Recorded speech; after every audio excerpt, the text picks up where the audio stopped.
The Gaza Strip is not a very large urban agglomeration, consisting of a number of closely connected settlements that spread over an area of 360 square kilometers, which makes it 2 times smaller than Berlin, 4 times smaller than New York, Los Angeles, and Rome, 7 times smaller than Moscow, and 44 times smaller than Beijing. However, despite its small size, the population in this agglomeration is at the level of 2.2 million people, which corresponds to the population of the average European capital. Over the past 20 years, it has really turned into one big city. So there is practically no free space between these settlements. Nevertheless, there are 3 major centers in the Gaza Strip: Gaza itself in the north, Khan Yunis in the southern part of the sector, and the city of Rafah on the border with Egypt. Each city is surrounded by a dozen different villages, which we will not list. If you are interested, then look at the Google map. Thus, Gaza is a fairly large stone jungle that can be turned into a real citadel, which I think the Hamas militants did. According to various estimates, Hamas forces in the Gaza Strip range from 20 to 30,000 people, but it should be taken into account that these are professional fighters who undergo military training all the time.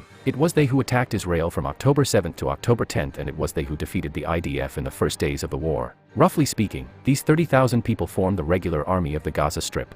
But their number may increase to 50, maybe even 80,000, or as many as 100,000 people at the expense of the local population. Yes, the figure seems gigantic, but firstly, you can now expect anything from Hamas, and secondly, the population in this area is specific, and have little choice. We have already seen a mass evacuation from the northern part of the sector, but we do not know which people are being evacuated. Most likely, these are women and children, but, as you understand, no one will let men leave. Maybe they won't leave themselves. So, potentially, the number of the garrison of the Gaza Strip may double and subsequently be replenished at the expense of the local population. Just like it was during the assault on Mogadishu.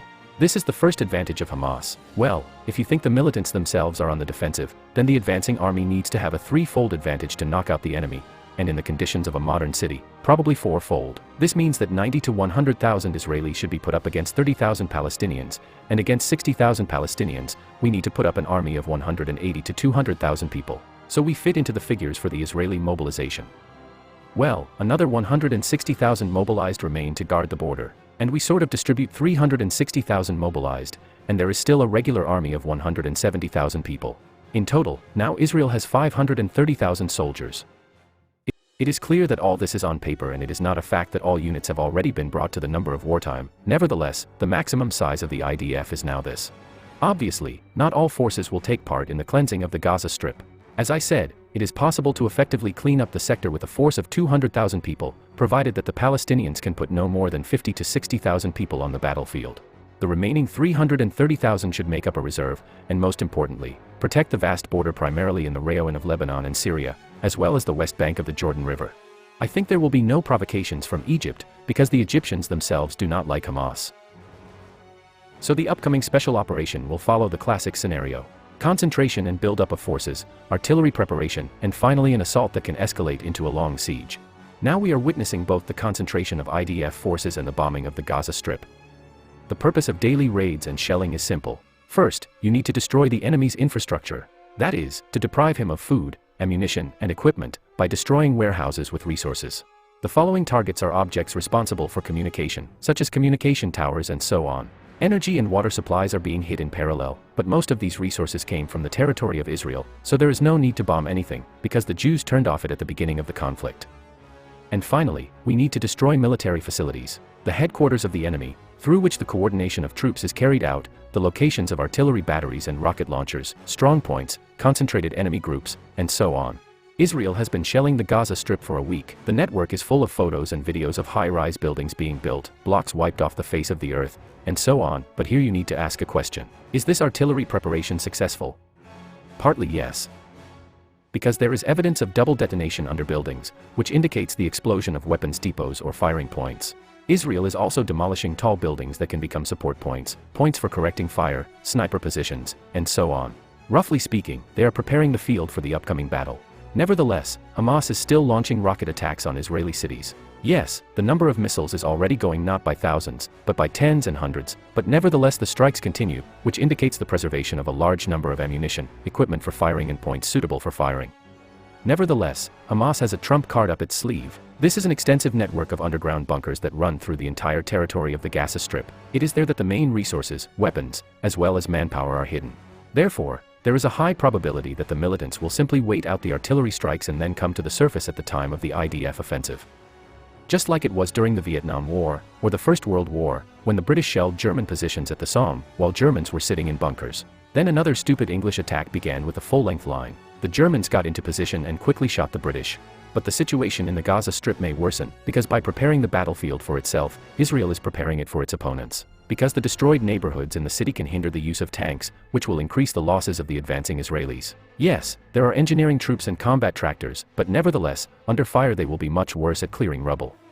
So the urban landscape itself plays into the hands of the defenders. They know the city and have an alternative system of movement underground through tunnels. So the Israelis can take a block of the city district, think that they have surrounded the enemy, driven him into a dead end, but in the end the enemy will slip away, or even worse, surround the Israelis themselves. So knowledge of the terrain and alternative ways of foresight is another trump card on the side of Hamas.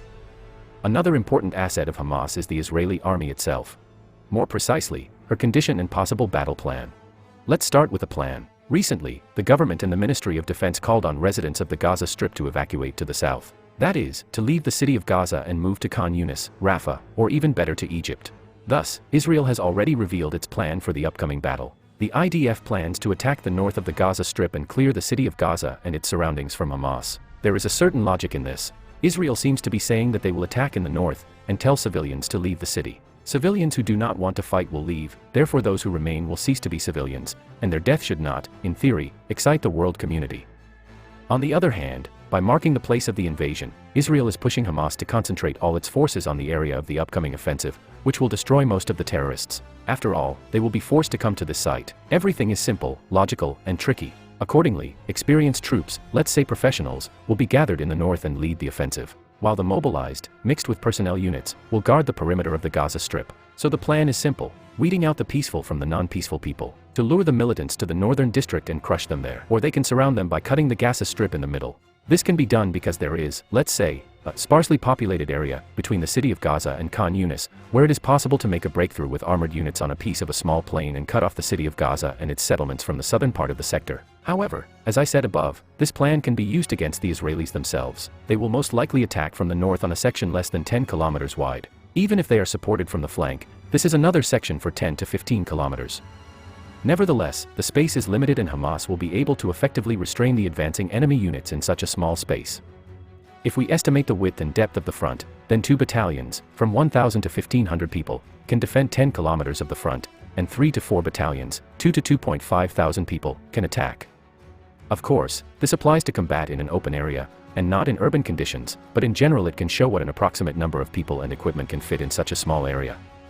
Accordingly, the entire perimeter can be protected from 3,000 Hamas people, and the IDF can attack from 4 to 6,000 soldiers. I slightly overestimated the numbers, literally 500 people on each side, because Hamas has no instructions, and the instructions of the Israeli army are also inaccessible. Therefore, I focused on the tactics of the US and Iranian armies, so the rest of the forces, respectively, will form the second, third line and reserve. But in this scenario, Hamas has as many as 27,000 people if they are not supported by the local population and 57,000 if they will get support and double their army. Of course, the IDF will have more forces and sooner or later they will simply crush the Palestinians with numbers and equipment. But this is not so important, because both sides pursue different goals. One way or another, Hamas has another advantage, the condition of the Israel army, which we will talk about in our next video.